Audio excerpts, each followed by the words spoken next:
നമസ്കാരം. എല്ലാവർക്കും rhythm and റിഫ്ലക്ഷൻസിൻ്റെ പുതിയൊരു വീഡിയോയിലേക്ക് സ്വാഗതം. ഇന്ന് ശിവരാത്രിയാണ്.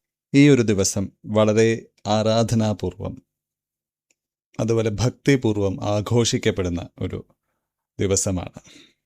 നമുക്കെല്ലാവർക്കും അറിയാം, ശിവം എന്നാൽ ആ പദത്തിന് തന്നെ അർത്ഥം മംഗളകരമായത്, അനശ്വരമായത്, പൂർണ്ണമായ ആനന്ദത്തിൻ്റെ കലകളോട് കൂടിയത് ഒക്കെയുള്ള അർത്ഥമാണ് വരുന്നത്. ശിവതത്വം എന്ന് പറയുന്നത് പ്രപഞ്ചത്തിൻ്റെ ഏറ്റവും സൂക്ഷ്മമായ ചൈതന്യമാണെന്നാണ് പറയപ്പെടുന്നത്. ഗുരുദേവ് ശ്രീ രവിശങ്കർജി ഒരുപാട് വട്ടം ആ ശിവതത്വത്തെക്കുറിച്ച് പറഞ്ഞിട്ടുണ്ട്.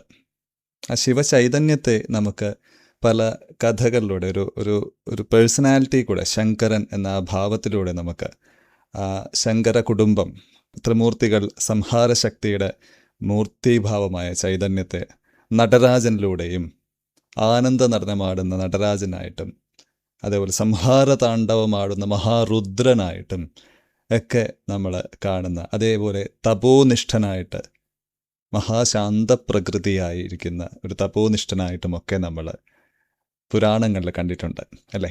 ഗുരുക്കന്മാർക്കും ഗുരുവായിട്ട് ദക്ഷിണാമൂർത്തി എന്ന ഭാവത്തിൽ അദ്ദേഹം പരിലസിക്കുന്നു. ഒരു കുടുംബനാഥനായിട്ട്, ഹൃദയത്തിൽ സ്നേഹം തുളുമ്പുന്ന ഭർത്താവായിട്ട്, സ്വന്തം പ്രണയിനിയായിട്ടുള്ള സതീദേവി പിരിഞ്ഞപ്പോൾ പൂർണ്ണമായിട്ടും അതിൽ വിരഹം പൂണ്ട് നടന്ന ഭഗവാനെ നമുക്ക് കാണാൻ കഴിയും. മഹാവൈരാഗ്യമായിട്ട് കാമക്രോധലോഭങ്ങളെ മുഴുവൻ തൃക്കണ്ണ് തുറന്ന് നശിപ്പിച്ച മഹാവൈരാഗ്യമായിട്ടുള്ള മഹാതാപസനായിട്ട് ഭഗവാനെ കാണാൻ കഴിയും. ഒരു വില്ലാളി വീരനായിട്ട് കാണാൻ കഴിയും. ഇങ്ങനെ പല പല ഭാവങ്ങളിലൂടെ വേദങ്ങളുടെ, ഋഗ്വേദ സംഹിതകളിൽ, യജുർവേദത്തിലെ രുദ്ര സൂക്തങ്ങളിൽ സദ്യോജാതം പ്രബദ്ധ്യാമി നമോ നമോ എന്ന് തുടങ്ങുന്ന 5 മുഖങ്ങളുള്ള ഭാവങ്ങളെക്കുറിച്ച്, ശിവഭാവങ്ങളെക്കുറിച്ചും പരാമർശമുണ്ട്. അങ്ങനെ വളരെ വ്യത്യസ്തവും ഒരിക്കലും പിടിതരാത്തതുമായിട്ടുള്ള ഒരു ദൈവീക തത്വമാണ് ശിവ ഭഗവാൻ, അല്ലെങ്കിൽ ശങ്കര ഭഗവാൻ എന്ന ശിവതത്വം. ഗുരുദേവ് ശ്രീ രവിശങ്കർജി പറഞ്ഞിരിക്കുന്നത് that which is and which is invisible എന്നാണ് ഗുരുദേവ് പറഞ്ഞിരിക്കുന്നത്. എന്താണോ ഇവിടെ ആത്യന്തികമായിട്ട് നിലനിൽക്കുന്നത്, എന്നാൽ എല്ലാം കൊണ്ടും മറയ്ക്കപ്പെട്ടതുമായിട്ടുള്ള ആ മഹാചൈതന്യം, അതാണ് ശിവ എന്ന് പറയുന്നത്. അതുപോലെ കൈലാസം എന്ന് പറഞ്ഞാൽ ഗുരുദേവ് പറഞ്ഞത് പൂർണ്ണമായിട്ടും ആഘോഷങ്ങളുടെ, സന്തോഷം മാത്രം, ആനന്ദം മാത്രം നിലനിൽക്കുന്ന സ്ഥലം. അത് ഒരു പർവ്വതമോ അല്ലെങ്കിൽ ഒരു ഭൂപ്രകൃതിയോ മാത്രമല്ല, അതിനേക്കാൾ ഉപരിയായിട്ട് നമ്മുടെ തന്നെ അന്തരാത്മാവിൻ്റെ ഉള്ളിലുള്ള ആ ഹൃദയക്ഷേത്രത്തിലെ ചൈതന്യമാണെന്ന് ഗുരുദേവ് പറഞ്ഞു വച്ചിട്ടുണ്ട്.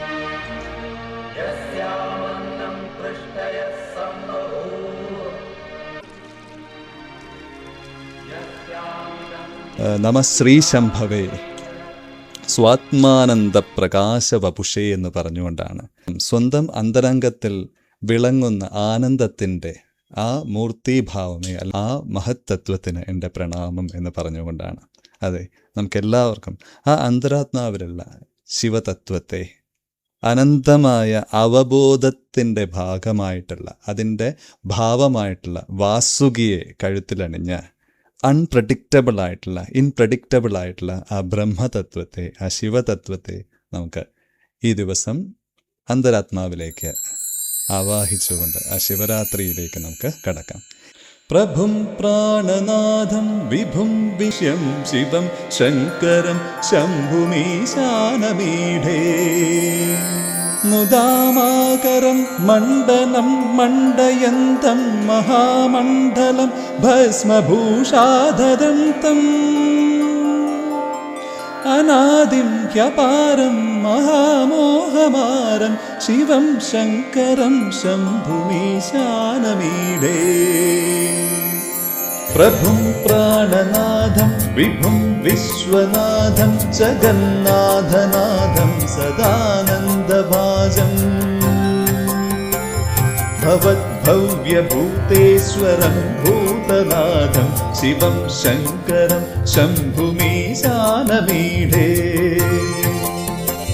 ഗലേരൂഢമാലം തനൗ സർപ്പജാലം മഹാകാലകാലം ഗണേശാദിപാലം जडाजूडगङ्गोत्तरङ्गैर्विशिष्यं शिवं शङ्करं शम्भुमीशानमीढे मुदामाकरं मण्डनं मण्डयन्तं महामण्डलं भस्मभूषाधरन्तम् अनादिं ह्यपारं महामोहमारं शिवं शङ्करं शम्भुमीशानमीढे तटाधो निवासं महाट्टाट्टहासं महापापनाशं सदा सुप्रकाशम् गिरीशं गणेशं सुरेशं महेशं शिवं शङ्करं शम्भुमीशानमीढे गिरीन्द्रात्मजा सङ्गृहीतार्थदेहं गिरौ संस्थितं सर्वदा सन्निगेहम् परब्रह्म ब्रह्मादिभिर्वन्द्यमानं शिवं शङ्करं शम्भुमीशानमीढे कपालं त्रिशूलं कराभ्यां ददानं पदाम्बोजनं रायकामं ददानम् बलिवर्धयानं सुराणां प्रधानं शिवं शङ्करं शम्भुमीशानमीढे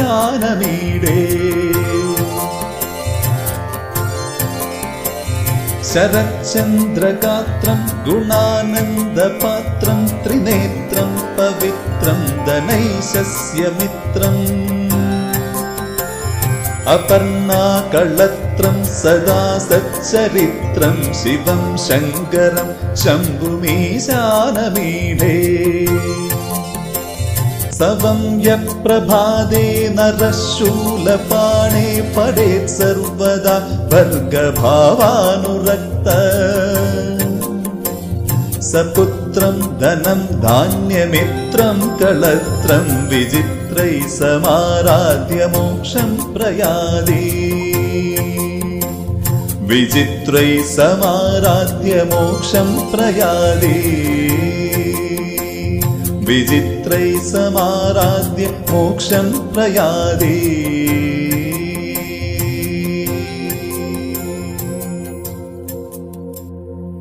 जय गुरुदेव।